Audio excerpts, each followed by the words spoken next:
We've got everybody checked in and ready to roll. Go ahead, you're open to both. 3, Put it over the slate now. 2, 1. Take camera 1. Go, John. Welcome to Washington Post Live. That was quite an intro. My gosh, we should probably just leave it right there. I've hit the big time. Washington Post. I can go home and tell my parents what I did today. Between Facebook, Twitter, YouTube, Washington Post Live itself, we are now reaching hundreds of thousands of homes across all 50 states. The power of this platform is it takes people into the world of ideas. Audience members of Washington Post Live are part of the conversation. Audience or viewer question from George Kralovic from Virginia asks, now that we have the Inflation Reduction Act, do we still need a price on carbon? Whether it's with cancer scientists or politicians. This panel, I think, was originally called, 2 women against Putin. It really should be 3 women against Putin. And so the better way to get things done, as I've demonstrated, is by putting a group together and negotiating something that's good for both points of view. I think Washington Post Live has given us as a newspaper a new platform, a common meeting ground. When they're sitting in their own space, there is a sense of ownership and comfort. It's great that you guys have expanded into these formats to give people a greater ability to have a longer conversation. So I look forward to talking to you today. And their individuality comes through more so than just their title. Thank you for being the agents and the warriors of the light and truth. That is the lock from the night of the burglary. Jeff Bezos bought it at an auction. Right. And right. We're trying to find out how much Bezos paid. Right. Come back next week. I'm so grateful to be on a platform like the Washington Post. I subscribe, I read, I love the Washington Post. Thank you. We need films like this. So thank you very much. Stephen, Lynn, it's been great to talk to you. Thank you, Michelle. Big fan. Thanks for talking to us. We look forward to seeing you in 2023. Hello and welcome. I'm Kathy Baird, the Chief Communications Officer here at the Post and the General Manager of Washington Post Live. It is great to have you all with us today. Without water, life as we know it would not exist. All living things need water to survive. The most basic human needs cannot be met without access to clean water. Access to clean water can help curb disease and prevent many deaths. Water crises here in the US and abroad have revealed how drastic disparities in access impact entire communities. We are joined on our stage today by several individuals who are on the front lines of protecting clean water supplies and are working to improve access to this vital resource. First, my colleague Leanne Caldwell will speak with Senator John Hickenlooper about the looming Colorado River crisis. Next, Libby Casey will be joined by Melissa Ho of the World Wildlife Fund and Julie Waechter of DigDeep for a conversation about how water security specifically impacts women and children. And then Frances Steed Sellers will be joined by environmental activist Alexia Leclercq to talk about how activists are trying to conserve clean water sources for the next generation. Before we get started, I'd like to thank today's sponsor for this event, Ecolab. We want to thank you again for coming, and after this short video, my colleague Leanne Caldwell will take the stage.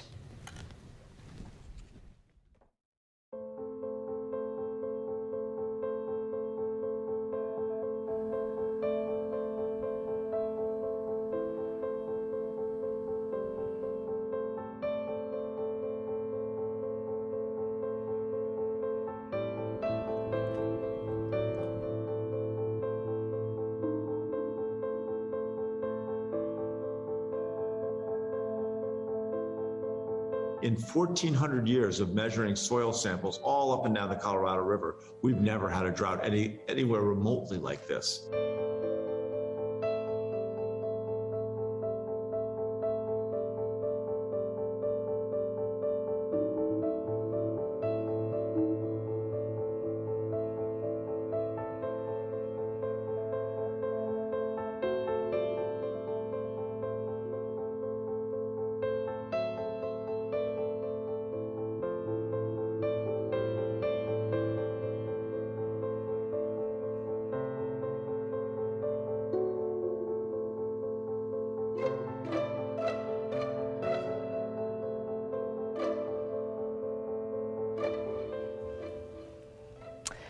Good morning. Thank you for being here. I'm Leanne Caldwell. I'm an anchor at Washington Post Live and co-author of the Early 202 newsletter.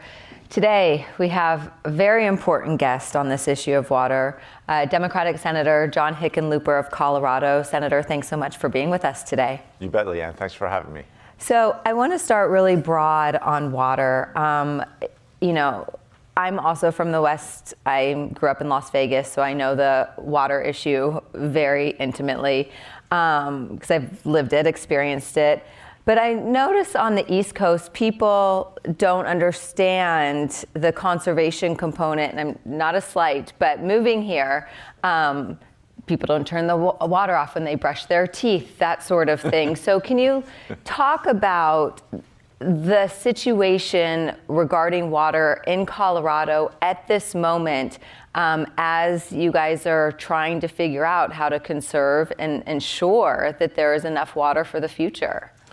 Sure, and this is, the West really is what people often say is that whiskey's for drinking, water's for fighting. Mm-hmm. We have a long history of fighting over water because it is so essential. There's a big mural in the state capitol in Denver, Colorado that says, our history is written in water. And everything that water touches has value because of that water. And when you have less water, there's less value, and how that gets apportioned becomes very, very troubling and very, very difficult and very, very divisive. Mm-hmm. Back here in the East, I grew up outside Philadelphia. I'll walk to work and there'll be 3 or 4 or 5 days of rain in a row. There's so much water. I used to hate it growing up, but oh my God, it's another cloudy day. Mm-hmm. Now it's like, wow, another day of rain. Wow, isn't this great? Because you just have a whole different perspective if you're in an area where there just isn't Colorado's 11, 12, 13, 14 inches of rain a year. Yeah. So what's happening right now is that there are 7 states who are trying to negotiate water usage and water access. Most of the water from these 7 states comes from the Colorado River, and levels are depleted. So can you talk about the dynamics of the states and why it has been so hard to reach an agreement? Well, you have to go back about 100 years when they created the compact, the law of the river, people refer to it, but the Colorado Compact kind of set standards for how much water would be allocated to the upper basin states, which is Utah, Wyoming, Colorado, and New Mexico, and then how much would be allocated to the lower basin states, Arizona, Nevada, and California. And so that agreement was based on water or precipitation rates that just didn't hold up. It was a very wet period, and the science was faulty of how we measured water and flow. So now you're in a situation where the lower basin states, California and Arizona between them, provide the vast majority of winter vegetables for the entire country. We can import some winter vegetables from Mexico or from other parts of Latin America, but that is our winter vegetable, I was going to say bread basket, but vegetable basket. Yeah. And with less and less water, the upper basin rough justice was supposed to have roughly 7.5 million acre feet. An acre foot, people don't realize this, but if you take an acre of land and you put a foot of water, just enough to get above your ankles, that's in 1 acre foot. I have been wondering what an acre foot was, actually. Yes. Well, when you start talking about millions of acre feet, it's just enormous amounts of water beyond. It's like talking about billions of dollars or trillions of dollars. It's hard for the normal, all of us working to really understand what that means. But in terms of water, 7.5 million acre feet is enormous. We think we're probably 2 to 4 million acre feet short of what people have been using and anticipated using going forward. So you're talking about all these family farms and people growing the vegetables for America, and suddenly the lower basin was supposed to have an allocation of 7.5 million acre feet, depending on how you measure and whether you include evaporation and all the lost water, through irrigation canals and just the Colorado River flowing. If you look at all of that, they are they're over allocated by a couple million acre feet at least. And so you mentioned California specifically. California seems to be the one who is not agreeing with the rest of the states, the other 6 states. So is California being unreasonable? Well, California. No. So California has a lot of the legal arguments on their side, which many of the agreements that were signed when we did the Central Arizona project to take water into Arizona from the Colorado River. If there would ever be a drought or were problems, Arizona is, by most interpretations, the first place you look for water. And they've come to the table right off the bat. But I think California's got to recognize that we've all got to share the sacrifice. And 75 or 80% of the water used is for agricultural or industrial purposes. That doesn't mean people shouldn't be watching, when you brush your teeth, turning the water off. That's common in the West, not common in the East. I think at least in the West, even the urban areas are going to have to be much more conscious of how they conserve water. When I first became mayor of Denver, Denver Water, our water utility, provides roughly half the water for consumers in the metro Denver area, roughly a quarter of the water for the whole state of Colorado. And they never saved it because they had senior water rights. They didn't think they had to. And we reduced per capita water consumption by it was a little bit over 20% over 5 years, which meant we had to raise our cost, what we charged our consumers, because we had to replace pipes and pumps. You still have to replace all that stuff, but if you're selling less water, you have to raise the per gallon cost. Well, I got irate citizens calling me and screaming at me who had big yards, and suddenly they were spending an extra $1,000 or $2,000 a month for watering. And I tell them, well, that's so we can have a sustainable source of food. That's so we can have more water for ranchers and for the suburbs that don't have senior water rights, that we can all work on this together. And once they understood that, every single person I talked to was on board. Yes, we will conserve water. We've all got to share that sacrifice. I think California has to realize that if we don't get a 7-state solution, it's going to go to the Supreme Court pretty quickly. The Bureau of Land Reclamation will make some decisions. It'll probably lead to lawsuits if the past is any prediction of the future. And that takes time, huge costs, and great uncertainty. And my sense, and part of the reason we've been trying to get all the Republican and Democratic senators from all 7 states to kind of sit at the tables, not to take away the decision-making authority of our water professionals in each state and the governors and the general assemblies in each state, but we want to make sure that everyone is at the table thinking about this and really focusing on it, because we're out of time. That was where I was going to go next. You have created a bipartisan group about water with the senators from the 7 states who are impacted by this or part of this negotiation. What can the federal government and what can the Senate and the Congress do about this, since so much of this is being handled at the state level, this negotiation? Well, the federal government is involved, but the Congress specifically. I have an old friend in Colorado named Willie Matthews, and he is a painter, an artist, and he did a painting called Politics. It's boxing gloves, and then around the perimeter are carrots and sticks. And the federal government has carrots and sticks. And I think the goal right now is to, at least as senators, we're facilitators. We're not trying to dictate terms. The states, the best solution will be one that all 7 states agree to, and that their water professionals agree to, and that the general assemblies and the governors agree to. But I feel that having the senators at the table can provide maybe some extra carrots and if needed, maybe some extra sticks. So the goal here is to make sure that decision is embraced by all 7 states. But the federal government, if you look at when we did the Inflation Reduction Act, there's $4 billion in there to try and help resolve these challenges on the Colorado River. That's a pretty big carrot. What are some of the answers?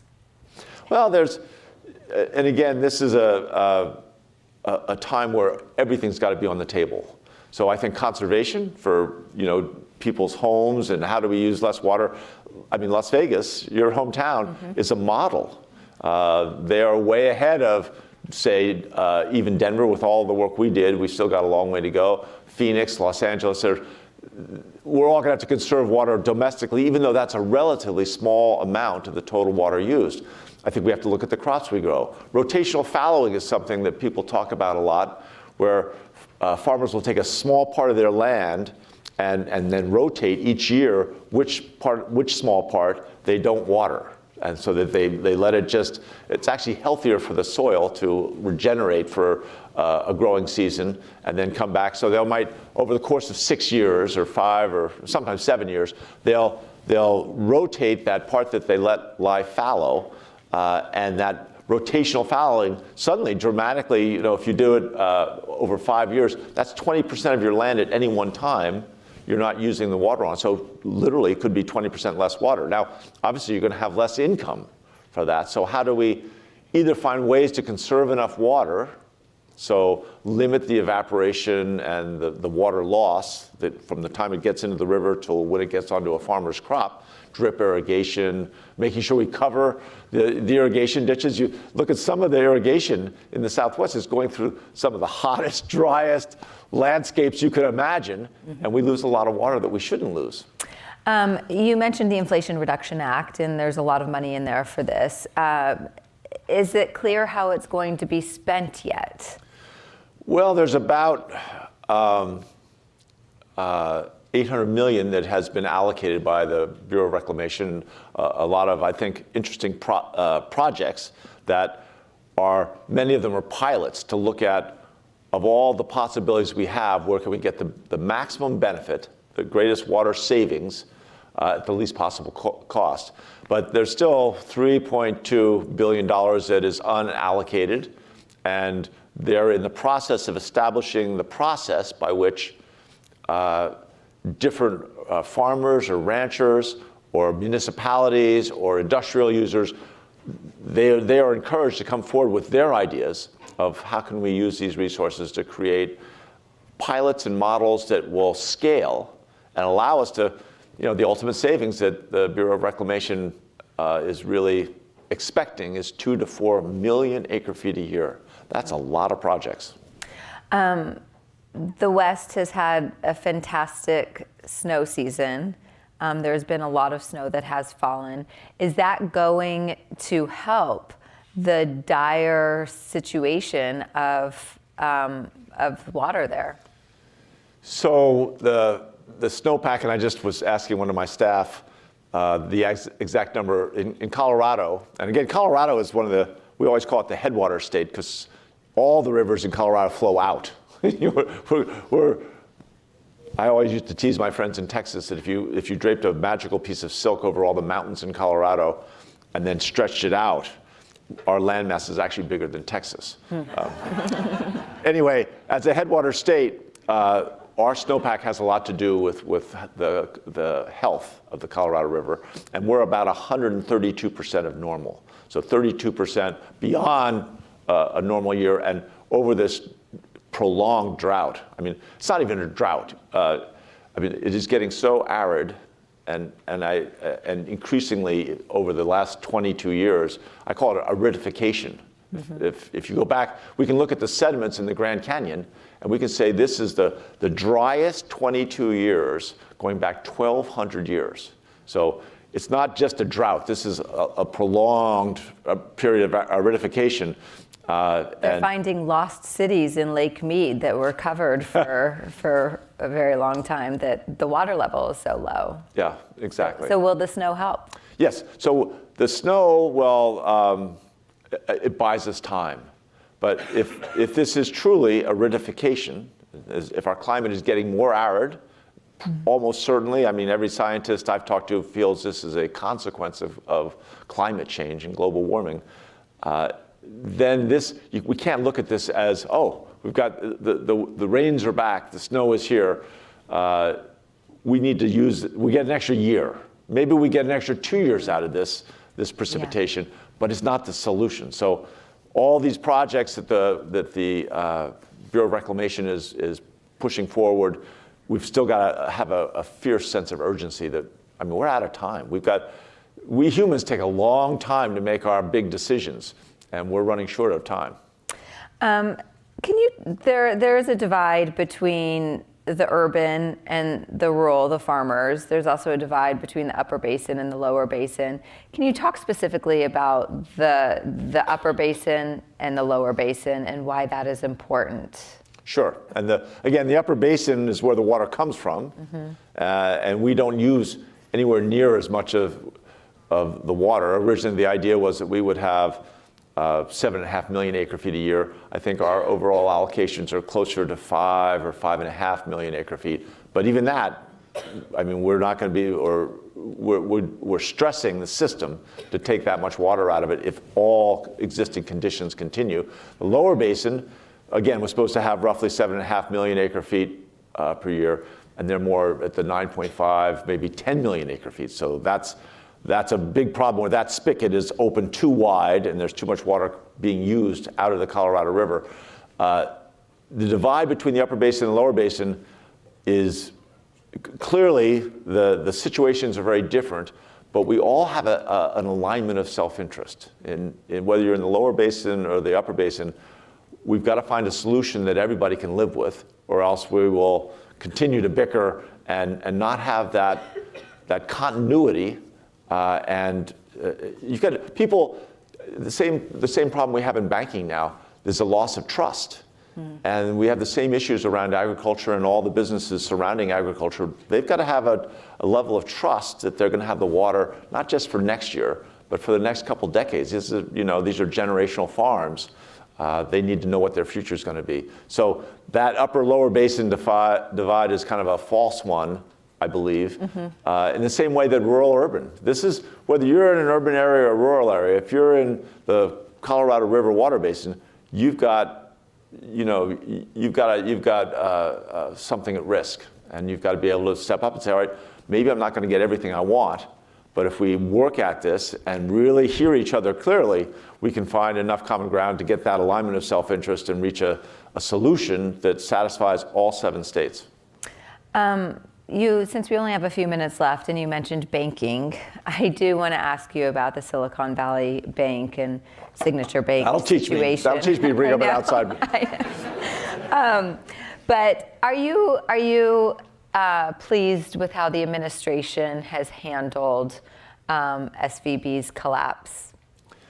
I am overall. I mean, there are lots of questions that have to be asked, but I think, and another senator, actually Elizabeth Warren, when I talked to her on Saturday, and she described, I don't want to take this out of context, but it was a longer conversation, but she said that people's deposits in banks is much different than the equity that a bank has, the owners of a bank own. And when banks make bad decisions on their investments, certainly that risk, the people that invested in that bank, that own the stock in the bank, that run the bank, when they make a terrible decision, they should suffer the consequences. So this isn't a bailout by any sense of the word.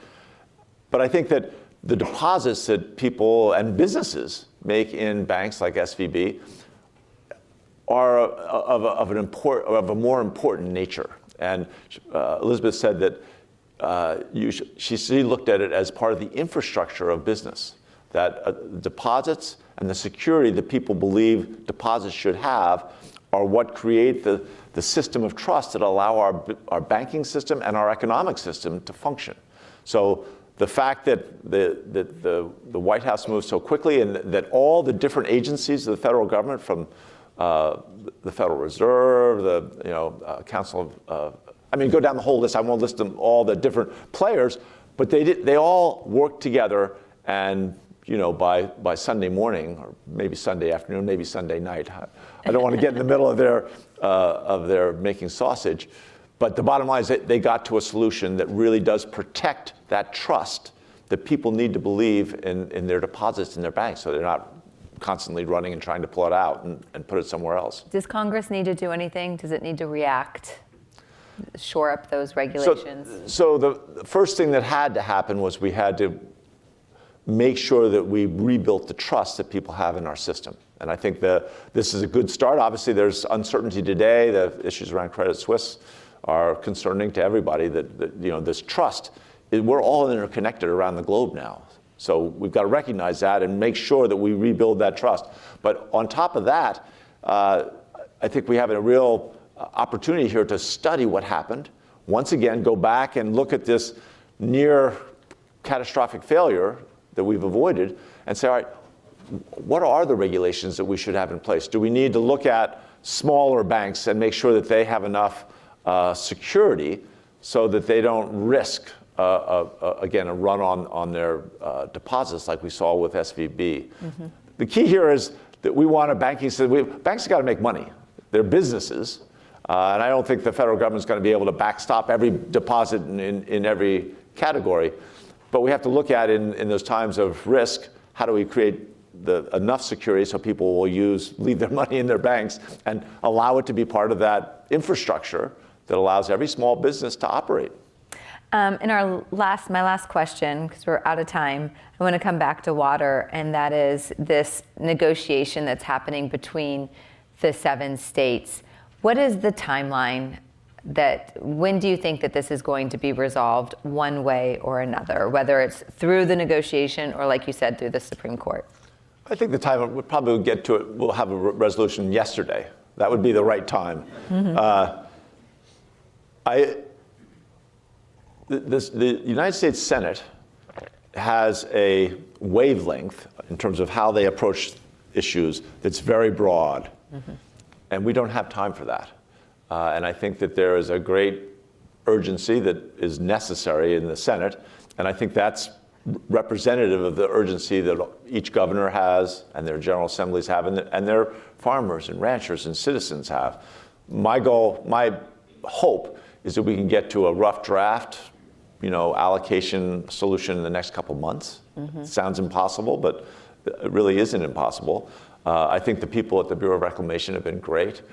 Camille Touton, who's the administrator who runs that, has had all hands on deck. Everyone's moving at warp speed to say we're going to get out ahead of this and make sure that the tools that elected officials need to make these difficult compromises are right there when they need it as quickly as possible. Great. Senator Hickenlooper, thanks so much for your time today. Really appreciate it. And don't go away. We'll be right back with our next guest and Libby Casey of the Washington Post. Thanks so much.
The economy is losing millions of dollars because we are struggling with this water access and wastewater access gap.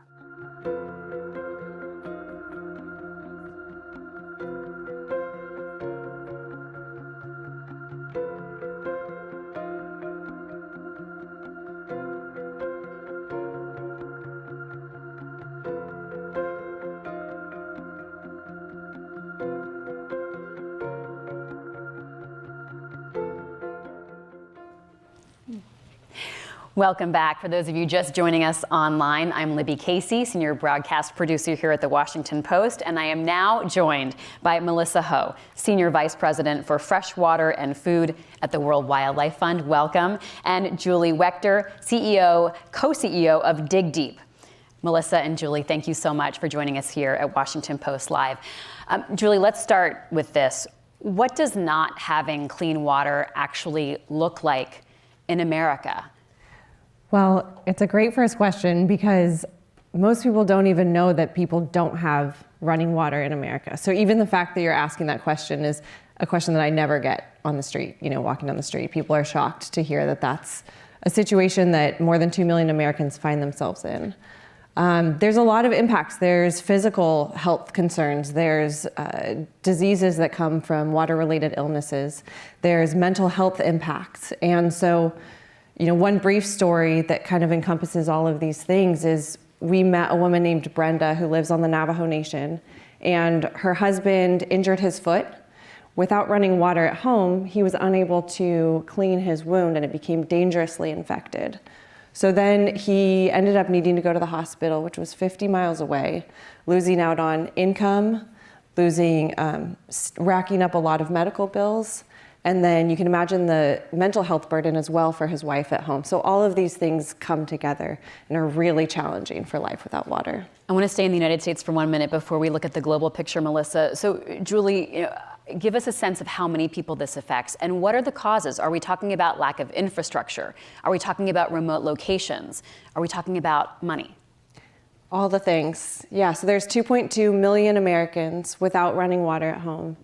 This includes unhoused populations, which requires a very specific set of solutions to work on housing crisis as well as the water crisis.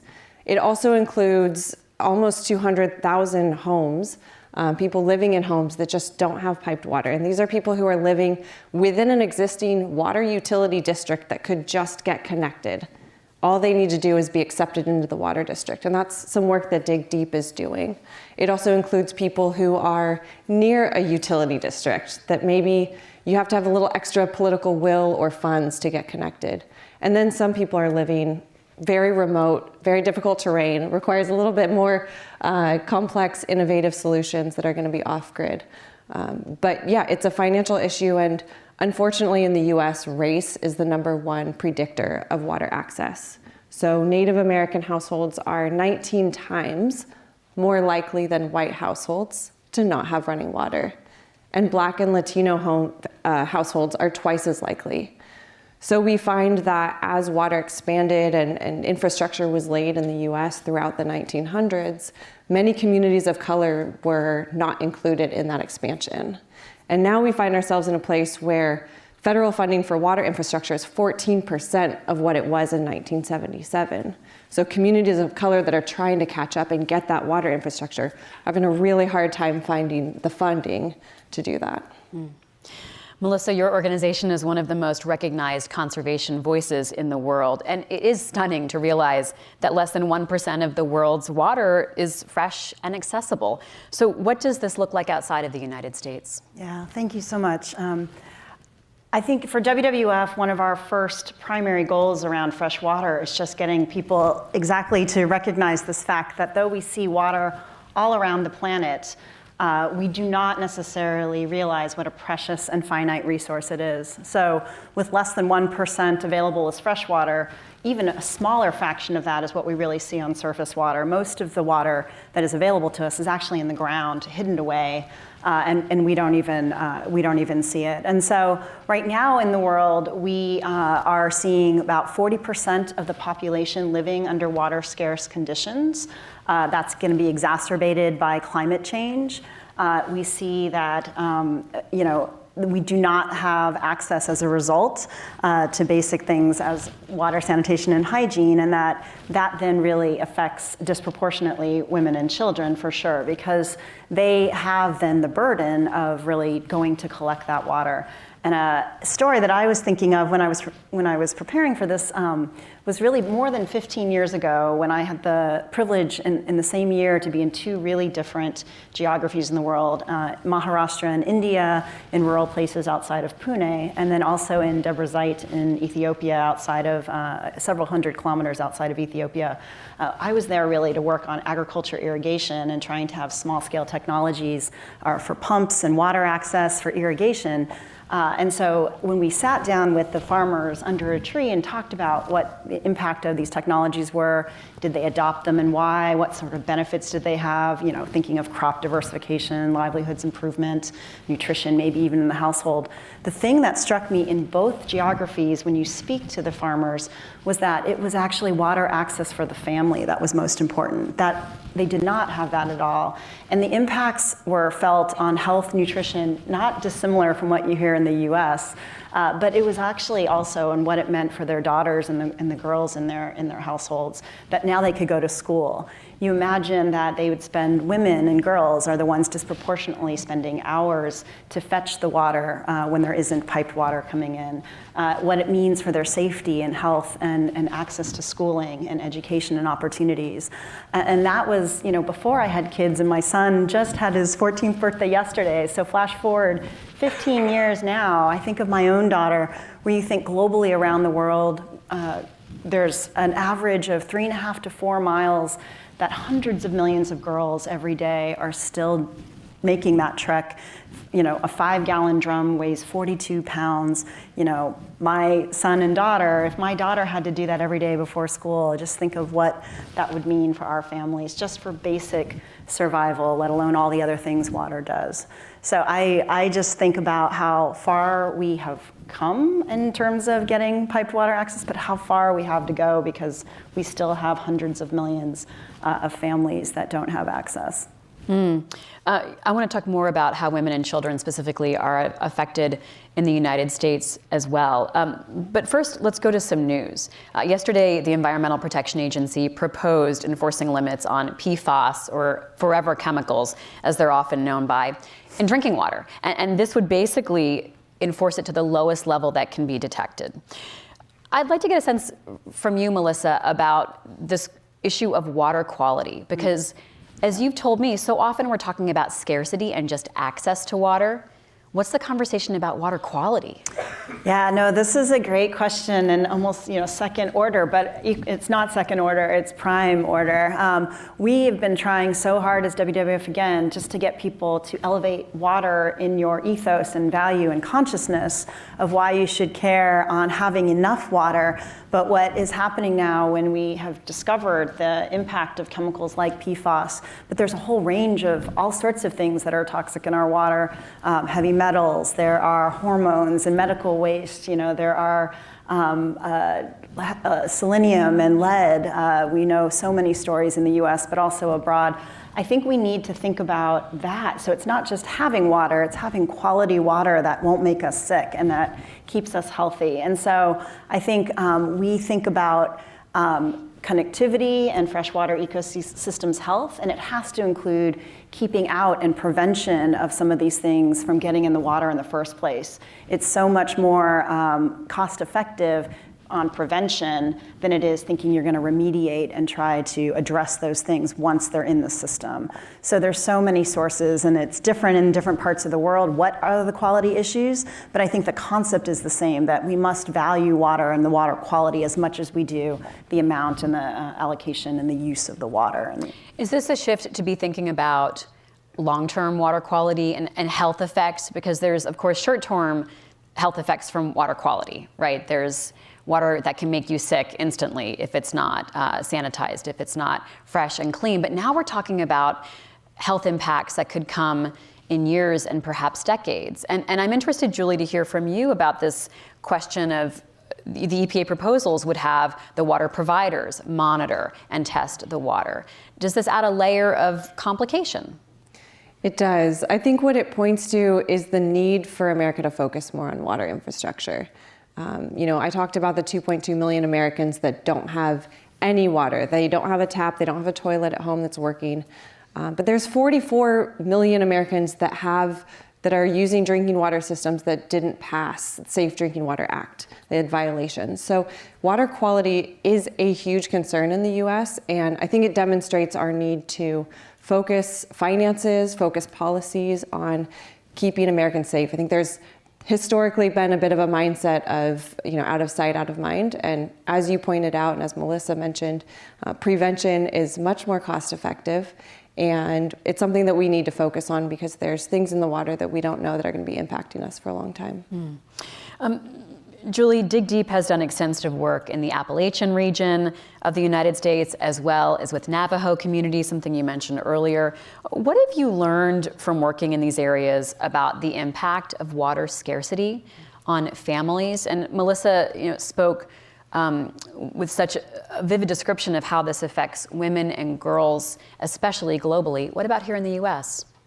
Yeah, we do see globally that women and children are disproportionately impacted by the water crisis. And in the U.S. as well, marginalized communities, people of color, women and children, life is already harder if you're marginalized or low income. And we find that water access and the water gap just exacerbates many of the challenges that people are facing. Many communities are spending a lot of money on bottled water, for example, using bottled water for cooking. I met a family in Texas, just outside of El Paso, that was buying bottled water for every need that they had, including cooking. And that's expensive, and that's something that no matter what your income level is, that's a high expense to add to your monthly bill. And if you're in a low income situation, that's an expense that you just can't afford. Tell us about DigDeep's work on the Navajo Nation specifically.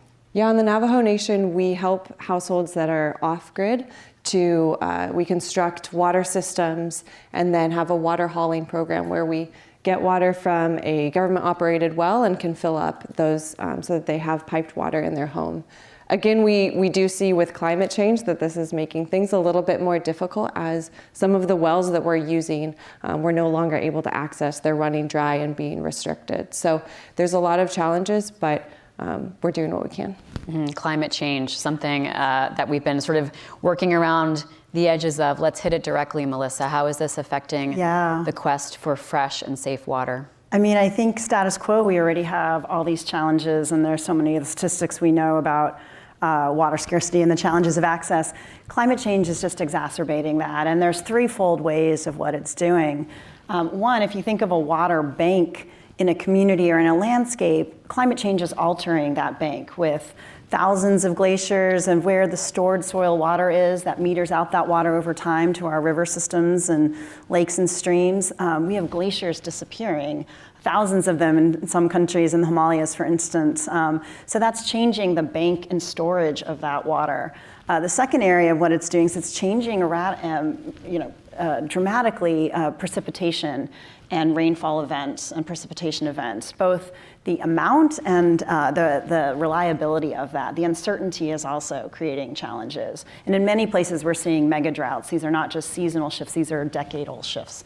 Obviously, in the West, in the US, we are experiencing that today. Climate change is happening now. And then the third thing is it's increasing demand, right? So the hotter temperatures, the fact that there isn't as much precipitation, it's creating more and more stress and more need for more irrigation, for more water use, to heat cities, to drive industry, et cetera. So it's a vicious negative downward cycle, and climate change is really driving a lot of that stress. We're seeing that in the US also compounding with two additional trends, which include aged infrastructure, so decades of underinvestment in our infrastructure, in our water infrastructure in particular, as well as an aging workforce. The EPA estimates that a third of the water sector, technicians, water operators, et cetera, will be eligible for retirement in the next 10 years, which is really scary. So you have these water systems that are facing extreme weather events, storms and floods, without being able to find the technical capacity to maintain the lines, to operate them, and the lines are already crumbling to begin with. Melissa, you look like you wanted to jump in on that, on the question of aging infrastructure. You talked about investments, Julie, and this is something that we heard at the very beginning of our program. DigDeep's assessment is that for every dollar invested in closing the water gap, the economy sees a 5-to-1 return. Obviously, that sounds like a pretty good investment, an effective return. Why aren't more investments being made? Well, that's a good question. To start with, DigDeep did that research ourselves. So there's a lot of missing data, a lot of data that just doesn't exist around the water crisis. We also did the research ourselves around how many Americans lack access. So we need to be collecting more information. We need to be sharing more information in a way that helps everyone in America understand the water gap. But the good news is that there is a 5-to-1 return on investment. So for every dollar that the US invests in expanding water access to someone who doesn't have it, we estimate that $4.65 gets returned to the economy, which could result in up to $200 billion over the next 50 years over the life cycle of the infrastructure. Can I jump in on that one? We didn't publish data like that, but I think we know water is hard because it takes a systems approach and it really requires collective action. So every sector depends on water to succeed: energy, agriculture, health. But to think of managing water sustainably, it takes collective action across sectors and across stakeholders. And that's hard. Systems change is super hard. But I think that we need to align around shared goals. It's not impossible. I think a lot of the investments that really WWF has seen have such power and are simple. They're not, infrastructure innovations that need such technological innovations. They're trees, there's wetlands, there's grasslands. Nature-based solutions are even by far, the best water resilient infrastructure that we can think of, and marrying green and gray infrastructure together, and then getting the incentives aligned across the sectors to think of how they benefit, everyone else's self-interest. We just need to translate and talk together to create that shared vision, and then to motivate what and how those investments play out for the different sectors. How do you get governments on board? And is this a leadership that's going to come from organizations like WWF? Is it going to come from the corporate sector where there are investments and perhaps opportunities, or is it governments that really have to lead, Melissa? It's all of the above. And at WWF, that is what our vision and we feel our superpower is convening. We would never and can never do anything by ourselves. I mean, I appreciate we're a recognizable brand, but we're a drop in the bucket on what needs to be brought to the table in terms of solutions. So we definitely leverage corporate power. We have and are working with 4 other NGOs on something called the Science-Based Targets for Nature freshwater methodology to allow corporates to set water targets, very similar but very different also to climate GHG reduction targets. So there's a 1.5 degree world on the climate side. In water, it's a little bit more complicated because you can't just tally up water across the globe. Water needs local and landscape level solutions. So you need that global and local piece. So this methodology, which we're just piloting this year, we have some guinea pig companies that have coming along with us on looking at it because it's hard, but they want to do it. So thinking of water sustainability in supply chains, but then really landing it in landscapes. And then governments need to be part of it too. There's a role for rules of the road, for ensuring that we value and protect freshwater resources. Things like environmental flows are written into legislation. Mexico is a great example of how to do that and store and protect resources before they become over-allocated. And then we need civil society and local stakeholders. Women and girls, for instance, indigenous communities, all need to be at the table for really determining and designing like what kind of water solutions and water future we want to have. Can I briefly ask you about the work that's been done along the Rio Grande, Rio Bravo? Of course, this is the US-Mexico border. What have you learned from lessons there? Yeah, it was such a pleasure to hear Senator Hickenlooper, and then really the attention he's bringing and the solutions that he's bringing and convening on the Colorado are so powerful, and I so appreciate that is in the news, and that the Colorado River is going to lead the way. But people forget and don't realize the Rio Grande, Rio Bravo, the neighbor, in the south, is often forgotten. It's one of the 10 most threatened rivers in the world. It has 16 million people that rely on it. It forms the border, and a lot of the awareness was around where the wall was going to be built between Texas and Mexico. It is primarily an agricultural basin, and 2/3 of the population are minority, indigenous, pueblos, native communities. And so it often doesn't get the same attention, but it's equally important in terms of really serving a biodiversity hotspot in the Big Bend in the Chihuahua Desert, as well as serving an economic and engine driver of agriculture. And these communities are really at risk. And so we're really trying to convene a range of solutions, learning, for instance, from what's happening in the Colorado. Briefly, Julie, what can be done now to protect water for future generations? Well, I think Melissa touched on it as well. We do need everyone to be involved. DigDeep is part of a UN-hosted partnership, Sanitation and Water for All, which includes more than 350 government agencies, nonprofit organizations, academic institutions. And as we head into World Water Week, World Water Day next week, We are calling on governments to declare a human right to water. This is something that's been talked about for a long time. It's not a divisive issue. Everyone agrees water is very important, and we need to do something about that. And then I would also add, from the government side, we need to see a lot more funding. And in addition to just more funding, we need to see it able to access the communities, able to be accessible in the communities that need it the most. We need to reduce the barriers to access for those marginalized communities.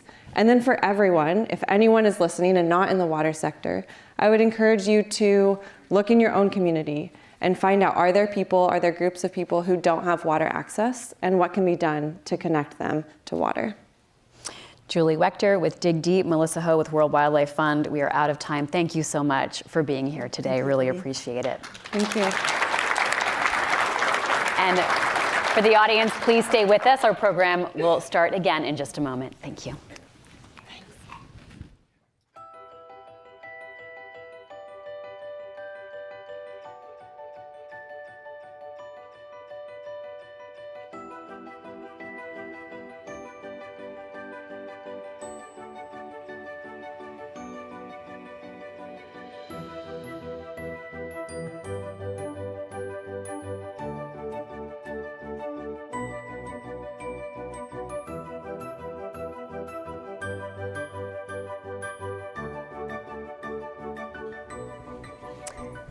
Good morning. I'm Kathleen Koch, a longtime Washington correspondent, and we're here today obviously talking about water, so essential to life, right? People can't thrive without it, and neither can businesses or corporations. But fortunately, some have created unique solutions, and they're teaching businesses how to really better use this precious resource. Now, here to talk with me today about this is Calvin Emmanuel, Vice President and General Manager of Sustainable Growth Solutions at Ecolab, and Glenn Prickett, President and CEO at World Environment Center. Welcome, gentlemen. Thank you, Kathleen. Thanks, Kathleen. Great to be here. Calvin, I'd like to start with you. Tell us about the state of water today and why this is such a critical juncture. Yeah, it's been great to hear the speakers today talk about the challenges with water. Water is in low supply, and there's a growing demand as we have growing populations around the U.S. and around the world. And I love the way this started off today when we looked at the water scarcity challenge in the Colorado River Basin. What you see there is over the past few years how water availability has declined and quality. And meanwhile, when you think about the demands that are coming along with that, we as a people all use cell phones. And I think we all use a lot of these cell phones for pictures, for weddings and different events. But do you ever stop and think about where all of that data gets stored? And not to pick on any one specific industry, but a lot of this data gets stored in a data warehouse. And those data warehouses use water to cool their electronics. And so we all take more and more of these pictures, there's more data used, and we've got to use water to cool it. And so you need to be thinking about how do we use less water when it's in low availability. So, but when it comes to corporations, so are you saying that every corporation, just like every individual, should also be concerned about water scarcity? They have to be. Water scarcity is a key portion of what companies should be thinking about as they think about their water sustainability programs, and so that they can be more water resilient into the future. It has to be a part of their growth strategy and path forward. Glenn, what are the industries that are most impacted by water scarcity today? And is it safe to assume then that they are the ones sort of leading the charge when it comes to creating change and conserving it? Well, we all depend on water, and every industry depends on water in some way. And I think it's important to remember that climate change is going to make the problem of water scarcity worse. Yes. So we heard already that 40% of the world lives in areas of water scarcity. By 2030, over half of the water basins could face water scarcity. By 2050, it could be 2/3. So it's a moving target, and unfortunately, it's not moving in the right direction. So which industries? Agriculture, farming and ranching is the biggest user of water by far. 70% of fresh water is used in agriculture. It's also the most vulnerable to climate impacts in terms of drought or flooding. There's a lot that farmers and ranchers are doing and can do to address water scarcity. I hope we get into that a little bit later. But other industries are important too. So they may use less water, but many industries rely on water for very high value applications.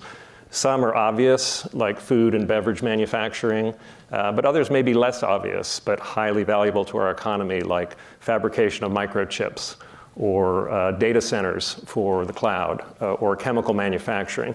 All use water, and if they didn't have it, it would be a big impact on their business and their profitability. So financial institutions now are assessing their investments, the companies they invest in, the prospect of water scarcity and what that might do to their future profits. Well, I'd like you both to tell me a little bit more about what industry can do to help us achieve this water secure future. Yeah, Kathleen, I think there are solutions that are available today that can allow industry to reduce their water usage. At Ecolab, we focus on Ecolab Water for Climate, which is a program where we work with our customers that allows them to focus on reduce, reuse, and recycling of water in their own facilities. We focus not just on a site-by-site approach, but we work with them across their enterprise. That allows us to bring in our knowledge and skill set in chemistry, in digital, in consulting, and engineering to help the companies achieve those outcomes on the ground, in their premises, and able to measure it and see those outcomes. And so you don't just hand them something to do, you're on the ground with them. We are. We want to be a partner with them to help deliver and drive those outcomes at their sites. Glenn, what are your thoughts as far as realistically? So it's important to remember that water is a local issue wherever you go in the world. We heard earlier that some areas are blessed with a lot of water, other areas not so much. We're sitting here in the Potomac River watershed right now. We're in better condition than many. I'd encourage everybody watching at home to learn what watershed you're in if you don't know already. So it's important to think about water at that basin scale. I mentioned basins facing water scarcity. So for companies that are operating in water scarce basins, the leaders in some of the industries I mentioned are trying to get ahead of the problem by aiming for what's called net positive water impact. Now that's a lot, I'll unpack that. Essentially what that means is in that water scarce basin, the company aims to work with others so that the contributions it makes to the availability of water, the quality of water, the access to water, exceed the impact that the company has on those things. So what does that mean? How hard is that to achieve? So what does that mean? So first, it starts within their own operations. They would work on projects like Calvin just described, where they'd apply better technology, better measurement, so they can reduce the use of water, make their operations more productive per unit of water they use, and also make sure that the water they're putting back into the environment is clean. We heard earlier about water quality and the big problem there. But they don't stop there. They think at the basin scale, working with local governments, local citizens groups, to both restore the watershed through nature-based solutions, reforestation, forest conservation, so that more water is put back into the river system and so that erosion is reduced. And they also work on community water access projects so that communities that don't have access to water, even where the water is plentiful, can get that access. I assume that these programs are not entirely altruistic. Calvin, could you talk to us about the relationship really between water and energy and how focusing on that can actually help a company's bottom line? Yeah, we definitely say that water is the path to sustainability and profitability. If you think about a beverage and brew manufacturer, a lot of hot water is used for cleaning and sanitation in their operations. And heating of that water takes a lot of energy. And we truly believe if you optimize the heating and usage of that hot water, you can optimize energy and emissions.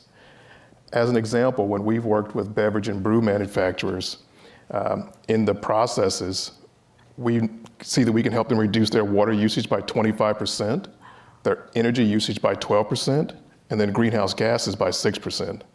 And that's a real meaningful impact in their operations, and it helps them drive their achieving their sustainability goals, as well as impacting their greenhouse gas and sustainability goals. I know on your website you have a really interesting monitor too that's constantly churning and shows how much water you have saved every year. It's amazing, around the world. Yes, and we truly feel that that's a key part of what we do. We have the opportunity to help multiple industries reduce their water usage with our basic technologies, and then even with focused programs. And the Ecolab Water for Climate. So how, is there a lot of uptake around the world? Is that very popular? We've seen a lot of interest in everything from brew and beverage manufacturing to data centers to large and heavy industrial usage as well. We bring to the table a suite of knowledge and understanding about their operations in water and water use in areas where they can save, but we also can help them plan and understand what should be the targets. What's the art of the possible today? And we work with them on solving these problems today and not saying we need to wait until some future technology is available. This is a real problem now, and we want to work with our customers to help address those problems now.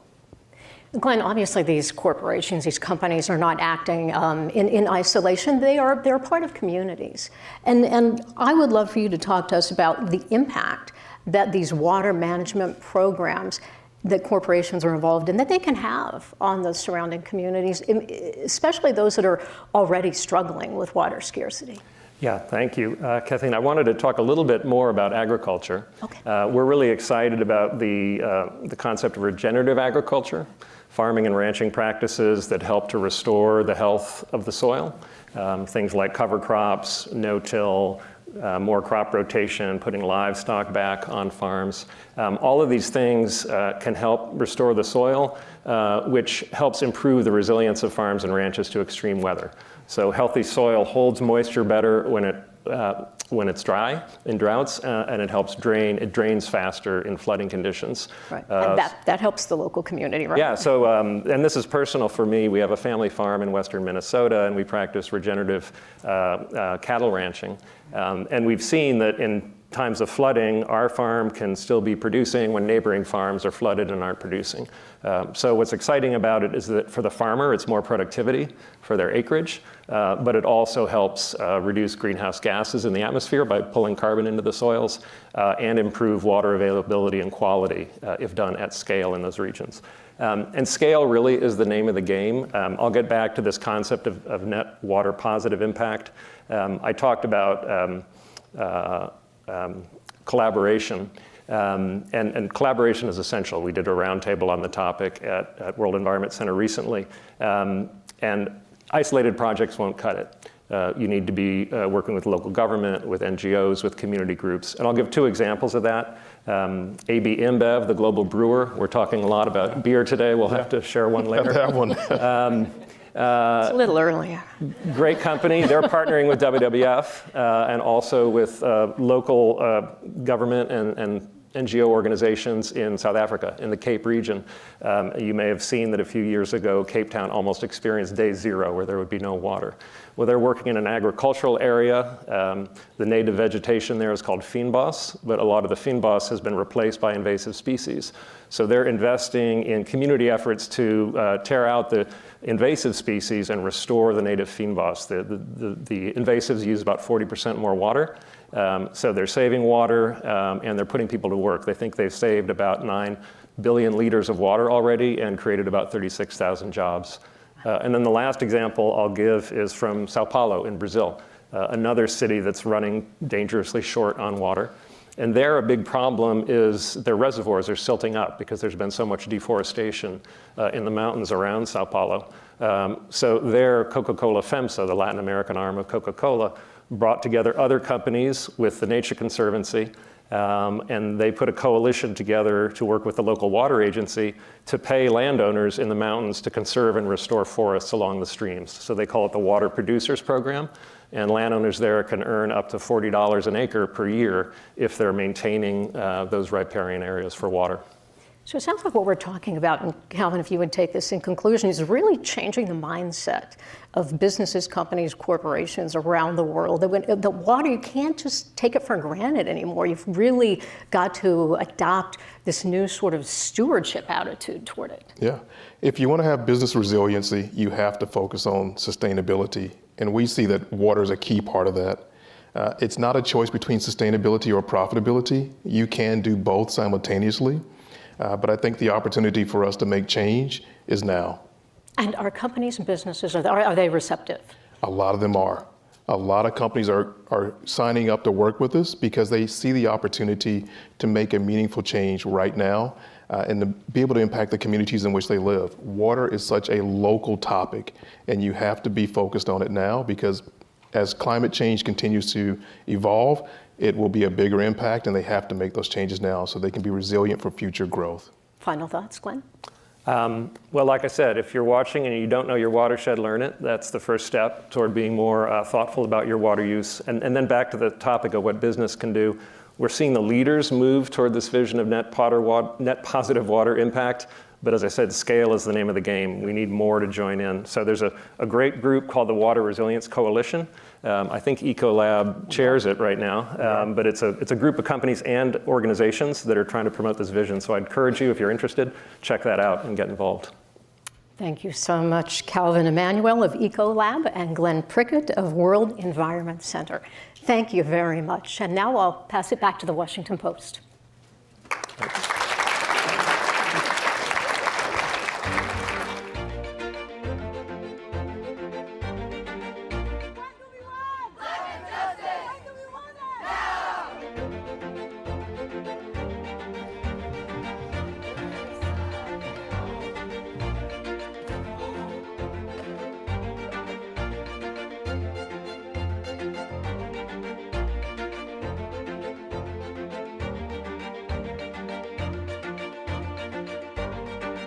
Environmental racism. That term specifically is used to describe the disproportionate pollution burden on communities of color, on low-income communities, and communities in the global south.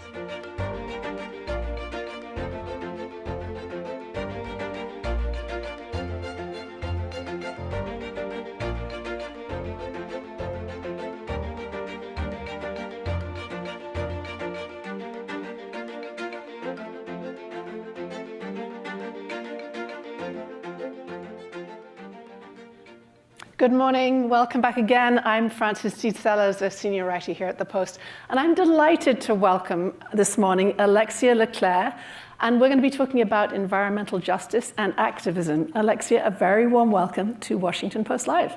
Thank you all for having me. We're very pleased to have you. Let me start with a question about your decision to devote your career path to environmental activism. How did that come about?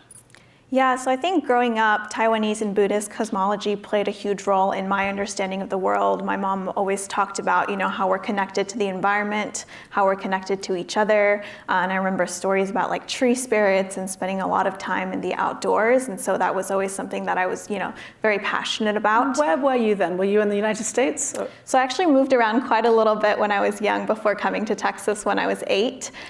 So having lived in Singapore, Taiwan, and in France as well. And I think that actually exposed me to seeing a lot of the differences, both having the privilege of being somewhere where there's really beautiful outdoors and forests, and then also seeing the extreme pollution at my grandparents' house, or even in Singapore. I remember sometimes the air pollution would get so bad that the schools would shut down for an entire week.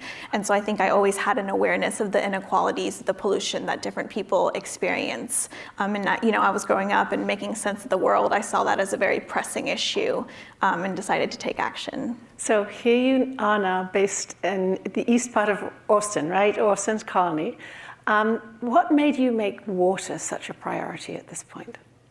Yeah, so I started organizing with an organization named Poder in East Austin, focusing on addressing environmental racism and the unequal burden of pollution in West versus East Austin.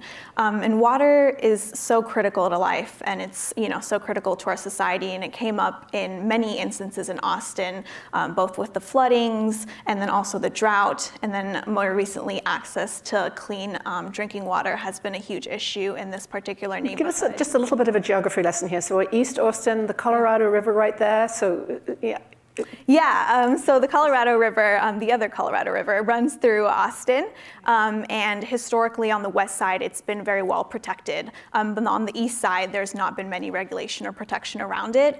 Especially recently, there's been a lot of rise to development in that area. And so, given that there's no protection efforts, we really wanted to make sure that that people were developing sustainably on the east side, and that the communities along the river, which are a lot of Latino and low-income communities, had a say and we're at the forefront of deciding what the future of this stretch of river looks like. And those communities on the east side also face other, environmental issues. And so from things like lack of access to drinking water, to really high asthma rates, to the aggregate mining operations nearby. So you have this very international background. You land up in Austin. How common, in your view, are the problems you've seen around the world to the ones you see in Austin? And then as you're learning more and more about this area of Austin, how do the lessons you learn there, are they relevant to the rest of this country and elsewhere?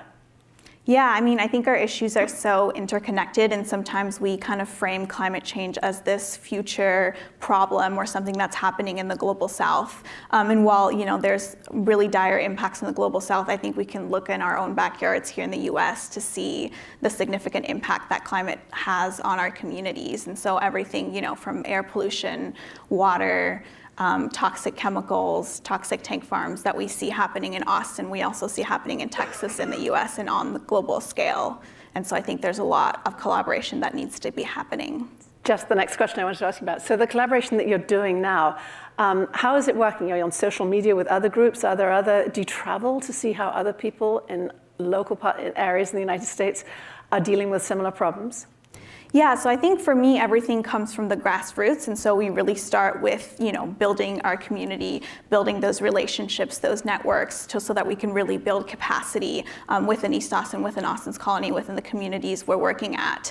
And then from there, making connections with other organizations that are doing similar work with other communities. Back last December, I had the privilege of going to visit the Yaqui tribe and talking about how we're dealing with water issues and the similarities and the differences and ways to collaborate. Tell us a little bit more about that experience, talking to a tribe about how to bring your messages to them and learn from them about how to import their messages. Yeah, I'm really honored to learn from some incredible elders. My boss, Susana Almanza, has long been connected to various indigenous groups, and so thinking about how corporations are utilizing water and dismissing the rights of local communities is a huge through and through we see happening across South America, in Texas, and across the world. And so how do we build power to challenge those institutions and shift the priority away from constantly prioritizing profit over people? You talked about interconnectedness between projects. Describe that a little bit, the importance of that a little bit more, and also, is it the same as intersectionalism in terms of organization, your activism? Yeah, I think, so I've kind of worked on a couple different fronts. I think organizing is kind of at the base, but with organizing, there's a lot of different tactics and strategies that can be utilized, from storytelling to policy work to protests, et cetera. And so I think having all those components is really important to really build power to create change. And just give a backdrop for people here about what you're doing now, because you're also enrolled in Harvard Education School as well, and co-enrolled with the law school. So I'm doing quite a few things. So I've been organizing with Poder since 2019 now, and I also have my own organization, Start Empowerment, which I started due to the lack of access on environmental justice education and really centering indigenous ecologies and justice in the climate movement. And then because of that, I am in grad school focusing on liberatory pedagogies and understanding the role that education plays in storytelling and in organizing and really training people to do this important work. And the relationship between your work in the field, obviously you've been very hands-on, and your academic work, how does that come together? Yeah, I think for me, I believe that academia and research always has to be applicable. And I think, having a critical analysis of the world is really important and connects with the critical actions that we take. And so I always make sure that the research that I'm doing, the things that I'm reading are, applicable and are giving us information to move towards the solutions. And so how do you convey your messages to your peers what are the tools you use, maybe through Start Empowerment? Yeah, I mean, a lot of young people care so deeply about this issue, right? It is our future after all. And I think a lot of people don't have the knowledge, the education, the skills to necessarily get involved and take action. And so we really start with, asking young people, like, what are the issues that are pressing in your life? Whether that's at school, whether that's in the community, and then talk about how that connects to climate and how that connects to local and then global movements. And so from that hyperlocal, we're really able to connect with young people in high school and colleges and get them plugged in and committed to making change with us. Let's sort of zoom out a little bit and talk about activism itself and how it's changed. How would you define it, and how do you think of the importance of activism in this movement? Yeah, I think the term activism is quite a broad term, which is not necessarily bad. I think there's so many different ways that people can plug in towards a cause to create change. But I really like to think about, with organizing, how are we shifting power? And thinking about power as being a relationship between resources and need, and thinking about how can we mobilize community to build power to create change. So not thinking about necessarily providing services or like saving someone, but really enabling people to fight for their own liberation. So how would you define activist right now? What does it mean to be an activist? I think the term activist is just, taking action to create change, but I specifically call myself an organizer, and I think that's a little more specific. And then environmental justice, again, a term that we had bandied around, but what does it mean to you? Yeah, I think environmental justice means that, everyone, regardless of race, gender, income, et cetera, is able to have access to a healthy and clean environment. So this morning we've heard from a US Senator giving a sense of urgency and also the challenges on a legislative level. We've heard from representatives of two of the very big charities involved in water, again, with a sense of urgency. I have heard you talk about the need to bring imagination to how we make change. What message would you give to them and that you would like to share to this audience now about that need for imagination in the short term, in the future, and in the longer term? Yeah, I think not to diminish the complexity of policy and of these solutions that we direly need, but I think that, if we shift away from prioritizing profit, I think that gives us a lot of space to imagine what our future could look like and actually put our resources towards finding those solutions and working on those solutions. And I think there's so many, incredible ideas, and it's really limitless what we can create. Just the last question, give me a sense of one of those key ideas that motivates you and excites you about how we can better the future. Yeah, I think one thing that I've recently been focusing on is actually mutual aid, and really thinking about how do we create self-resilient and sustainable communities through local agriculture and really, community helping each other and surviving. And yeah. Alexia, thank you very much for bringing that down to a very local level. Thank you for joining Washington Post Live today. Thank you.